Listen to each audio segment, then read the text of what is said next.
بسم اللہ الرحمن الرحیم۔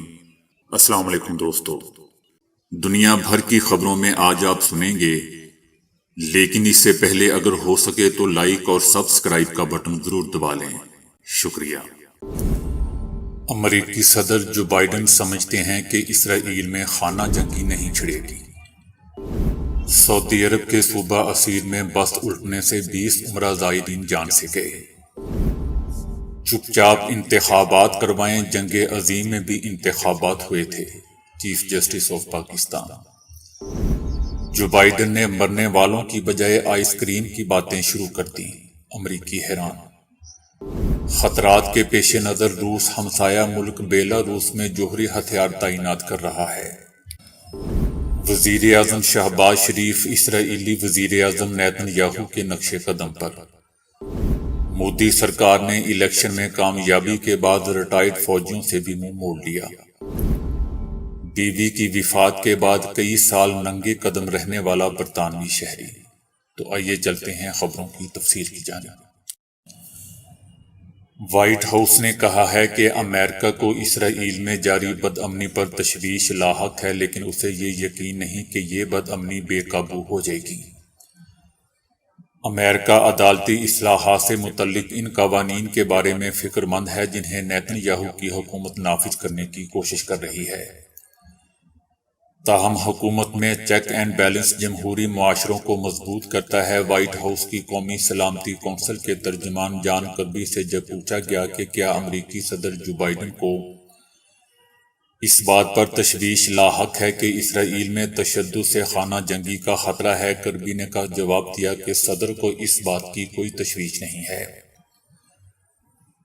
کوئی فکر نہیں ہے کہ اسرائیل کسی بھی قسم کی خانہ جنگی میں تبدیل ہونے جا رہا ہے۔ امریکہ کی تشویش امریکی عوام ایک ملک کے طور پر اسرائیل اور اس کی جمہوریت کے لیے احترام، دوستی اور تعریف کی وجہ سے ہے۔ تاہم امریکہ حالیہ پیش رفتوں پر فکر مند ضرور ہے۔ سعودی عرب کے صوبے عسیر میں بس الٹنے سے 20 عمرہ زائرین مارے گئے جبکہ 29 شدید زخمی ہو گئے ہیں۔ مسافر بس مقامی اور غیر ملکی شہریوں کو لے کر مکہ مکرمہ جا رہی تھی، جس میں زیادہ تر غیر ملکی اقامہ ہولڈر سوار تھے۔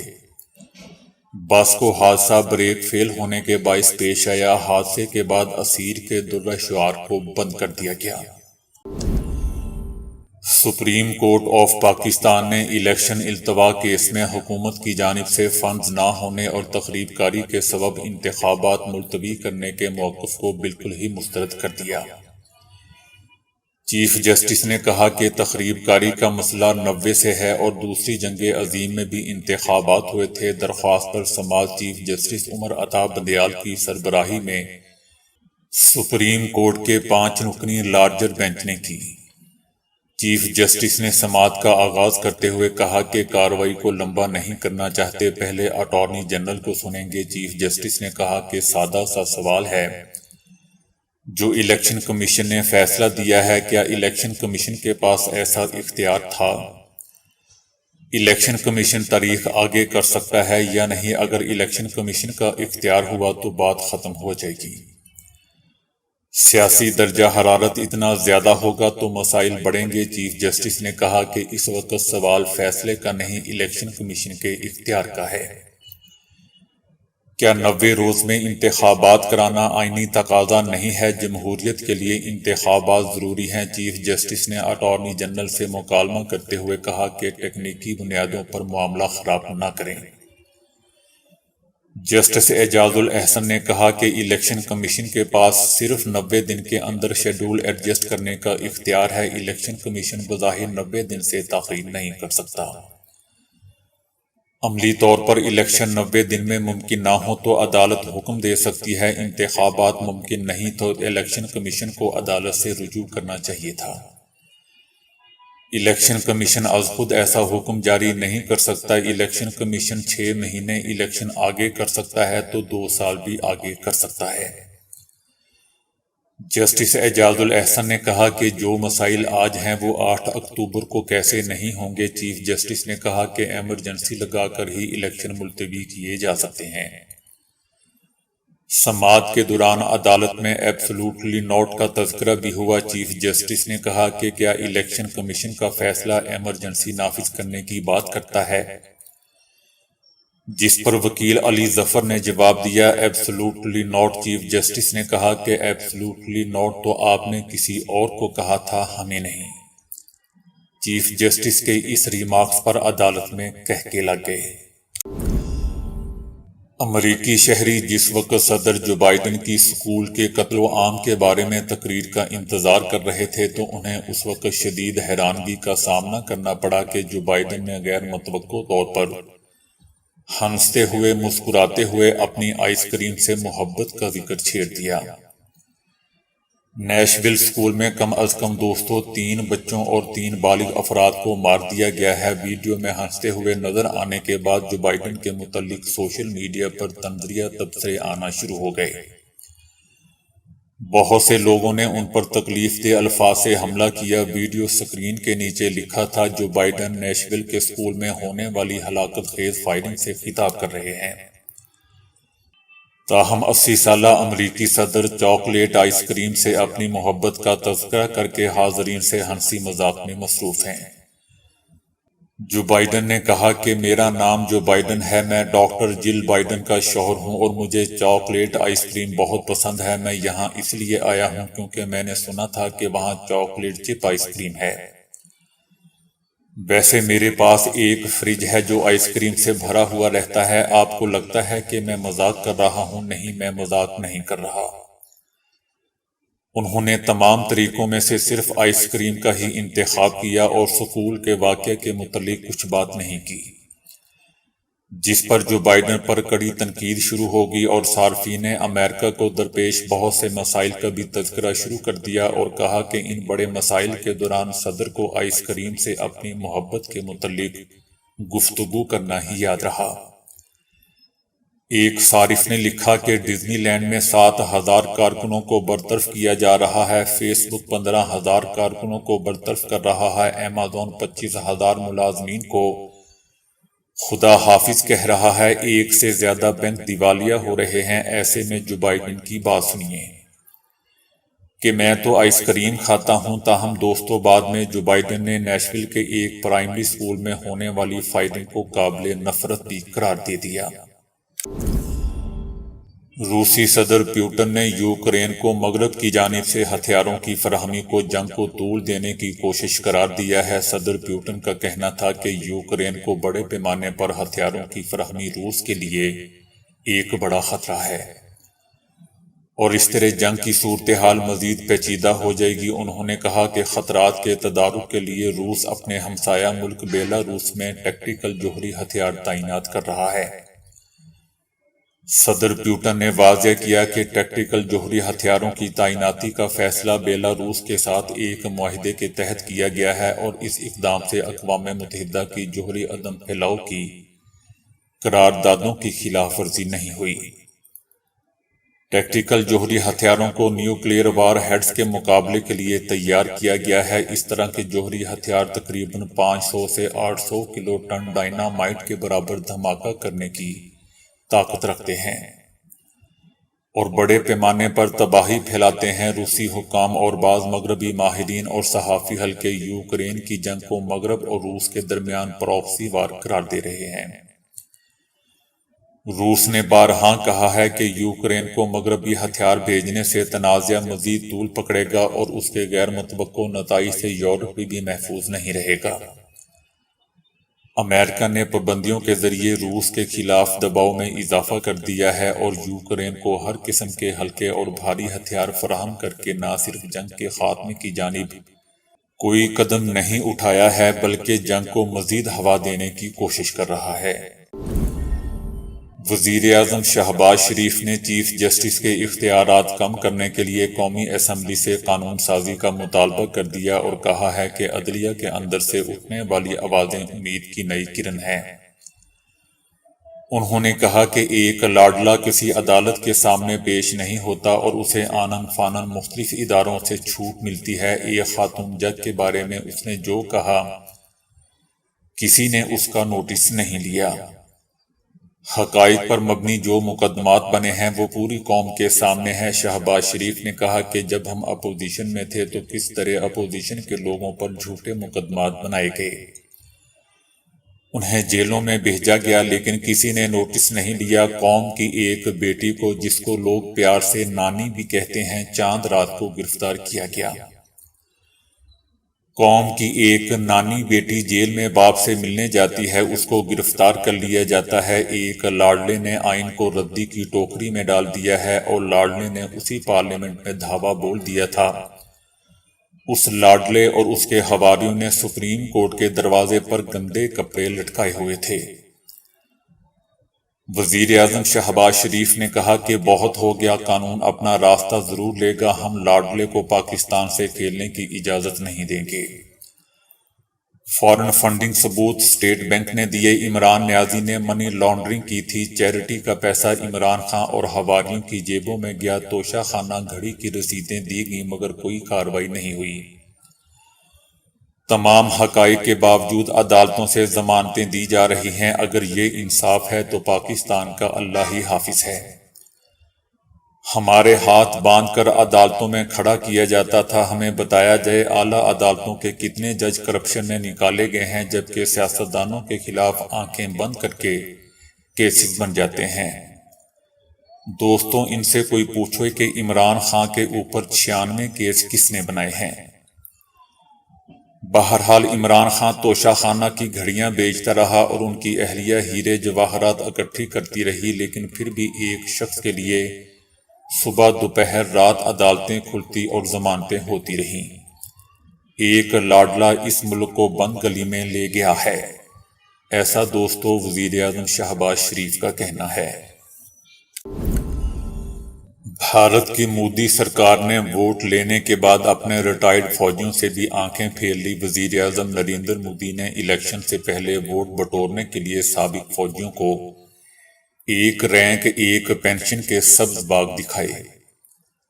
تاہم الیکشن میں کامیابی کے بعد ریٹائرڈ بھارتی فوجیوں سے بھی منہ موڑ لیا۔ مودی نے ہریانہ میں انتخابی ریلی 2014 میں سیاچن میں فوجیوں سے خطاب کرتے ہوئے ایک رینک ایک پینشن کی منظوری کا وعدہ کیا تھا۔ بھارت کے سابق جنرل وی کے سنگھ سمیت ہزاروں ریٹائرڈ فوجیوں نے مودی کے وعدے پر اعتبار کر کے بی جے پی کو ووٹ دیا، لیکن انتخابات میں کامیابی کے بعد مودی سرکار وعدے سے مکر گئی اور ریٹائرڈ فوجیوں کو آج تک ایک رینک اور ایک پینشن نہیں مل سکی۔ ہزاروں سابق فوجیوں نے مودی سرکار کے خلاف مظاہرے بھی کیے، لیکن پولیس سے مار کھا کر گھروں کو لوٹ گئے۔ مظاہرین پر تشدد کے بعد 10 سابقہ آرمی چیفز نے مودی کو خط میں مذمت کی اور تحقیقاتی کمیشن بنانے کا بھی مطالبہ کیا۔ صوبے دار رام کشن نے مطالبات کی نامنظوری پر اپنی جان بھی لے لی تھی۔ اب تک 5000 سے زائد ریٹائرڈ بھارتی فوجی مودی سرکار کو احتجاجاً اپنے تمغے واپس کر چکے ہیں۔ مودی سرکار کے مطابق اس طرح 40% دفاعی بجٹ صرف پینشنز کی نظر ہو جائے گا۔ برطانیہ میں ایک شخص کو ایک مشہور ریسٹورنٹ سے اس لیے نکال دیا گیا کہ وہ ننگے پاؤں تھا اور جوتے نہیں پہنتا تھا۔ معلوم ہوا کہ یہ شخص اپنی زندگی اسی طرح گزارتا ہے اور جوتے بالکل استعمال نہیں کرتا۔ لندن کے ایک بڑے اخبار کی طرف سے شائع ہونے والی رپورٹ میں کہا گیا ہے کہ فاسٹ فوڈ ریسٹورنٹ کی انتظامیہ نے جیمز گراہم کو کھانا کھانے کے انتظار میں ایک میز پر بیٹھنے کے فوراً بعد جگہ چھوڑنے کو کہا۔ جب گراہم نے ملازموں میں سے ایک سے پوچھا کہ اسے جانے کے لیے کیوں کہا جا رہا ہے تو ایک ملازم نے جواب دیا کہ نہ جوتے نہ شرٹ کا مطلب کوئی سروس نہیں۔ انتظامیہ نے انہیں جواب دیا کہ یہ معاملہ برانچ مینیجر پر منحصر ہے۔ جیمز گراہم نے کہا کہ میرے خیال میں جب میں کسی کو نقصان نہیں پہنچاتا ہوں تو اس طرح کے فیصلے ایک سیکنڈ میں کرنا عجیب بات ہے۔ اس نے مزید کہا کہ 2013 میں مجھے ایک حادثہ ہوا جس نے میری زندگی بدل کر رکھ دی۔ میری بیوی کا انتقال ہو گیا اور اس کے بعد سے میں زندگی ایسے ہی گزار رہا ہوں۔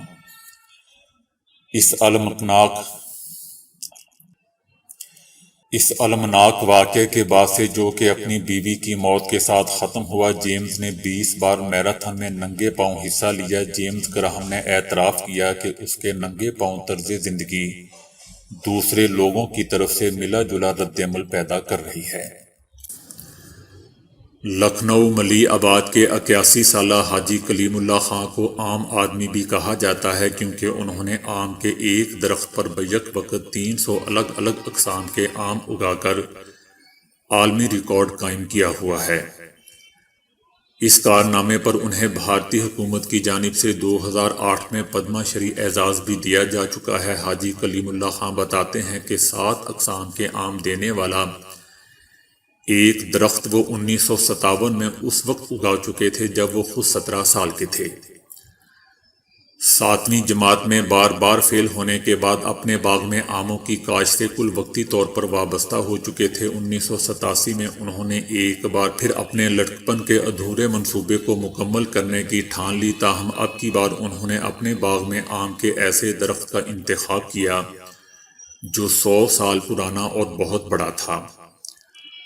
وہ الگ الگ اقسام والے آموں کے درختوں کی شاخیں کاٹ کر انہیں کلموں کی شکل دیتے اور اس درخت کی کسی نہ کسی شاخ پر لگا دیتے۔ وہ اوسطاً ہر مہینے اس درخت میں ایک نئی قسم کی کلم کا اضافہ کر دیتے، اور یوں بالآخر تقریباً 25 سال میں وہ درخت ایک ہی وقت میں 300 سے زائد اقسام کے آم دینے کے قابل ہو گیا، جسے بھارت کی لمکا بک آف ریکارڈز میں بھی درج کر لیا گیا ہے۔ آج یہ درخت اتنا بڑا ہو چکا ہے کہ اس کے سائے تلے 15 افراد بہت آرام سے پکنک منا سکتے ہیں، جبکہ اس کی ہزاروں شاخیں دور دور تک پھیلی ہوئی ہیں۔ آموں سے اپنے عشق اور آموں کی کاشت میں غیر معمولی مہارت کی بنا پر حاجی کلیم اللہ خان کو عام آدمی کا لقب بھی مل چکا ہے۔ بعض کاروباری لوگوں کا اعتراض ہے کہ کلیم اللہ خان کا یہ کارنامہ صرف نمائشی ہے جس کا کوئی مالی فائدہ نہیں ہے، لیکن دوستو، ہر چیز کا فائدہ پیسے کے ترازو میں تولا نہیں جانا چاہیے۔ دوستو، یاد رہے کہ ایک درخت پر کئی اقسام کے آم اگانا دنیا بھر میں آم کے کاشتکاروں کا پرانا مشغلہ ہے، جبکہ ایک درخت پر 3 سے 4 اقسام کے آموں کی پیداوار عام سی بات ہے۔ 36 ایکڑ پر ایسے کثیر المنزلہ کھیتوں سے 58 لاکھ افراد کی تمام غذائی ضروریات پوری کی جا سکیں گی۔ ڈنمارک میں ایک بالکل نئے کثیر المنزلہ کھیت یعنی ورٹیکل فارم کا آغاز ہو گیا ہے، جس کے بارے میں کہا جا رہا ہے کہ یہاں سے ہر سال مختلف سبزیوں، پھلوں اور دیگر غذائی اجناس کی 1000 ٹن پیداوار ہو سکے گی۔ یہ کثیر المنزلہ کھیت ڈنمارک کے کوپن ہیگن کے نواحی علاقے میں تعمیر کیا گیا ہے، جہاں تمام کا تمام پیداواری عمل ایک چھت کے نیچے کیا جاتا ہے۔ اس میں کئی اونچی اونچی الماریاں ہیں، جہاں ہر الماری میں اوپر تلے 14 شیلف نصب ہیں، جنہیں مختلف زرعی اجناس اگانے کے لیے استعمال کیا جاتا ہے۔ ان تمام الماریوں کا مجموعی زیر کاشت رقبہ 1.72 ایکڑ ہے، لیکن فی ایکڑ پیداوار کا تخمینہ 581 ٹن سالانہ ہے، جو بلا شبہ بہت زیادہ پیداوار ہے۔ جبکہ ان فصلوں کو LED لائٹ سے روشنی پہنچائی جائے گی، اور یوں اس منصوبے سے کاربن ڈائی آکسائیڈ کا عملی اخراج 0 ہوگا۔ یہاں پودے لگانے سے لے کر فصلوں کی دیکھ بھال اور کٹائی تک کے سارے مراحل خود کار روبوٹس انجام دیتے ہیں۔ فی الحال اس کھیت نے محدود پیداوار شروع کر دی ہے، تاہم اسے تعمیر کرنے والے اداروں کا کہنا ہے کہ اگلے سال تک یہ پوری طرح فعال ہو جائے گا، اور تب اس سے سال میں 15 مرتبہ پیداوار حاصل کی جا سکے گی۔ اگر ایسے ہی کثیر المنزلہ کھیت صرف 36 ایکڑ رقبے پر بنا لیے جائیں تو تقریباً 58 لاکھ افراد کی تمام غذائی ضروریات پوری کی جا سکیں گی۔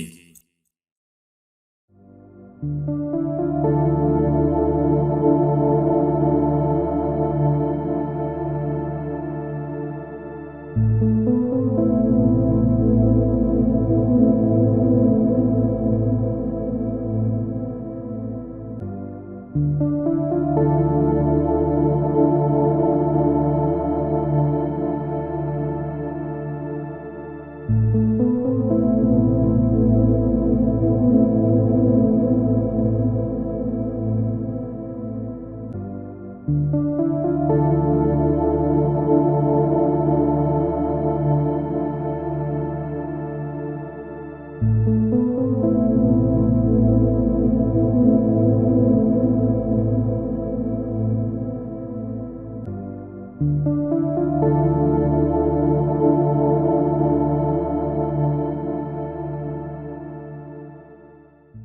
دوستو ابھی کے لیے اتنا ہی۔ ویڈیو کو لائک اور شیئر کرنے کا بہت بہت شکریہ۔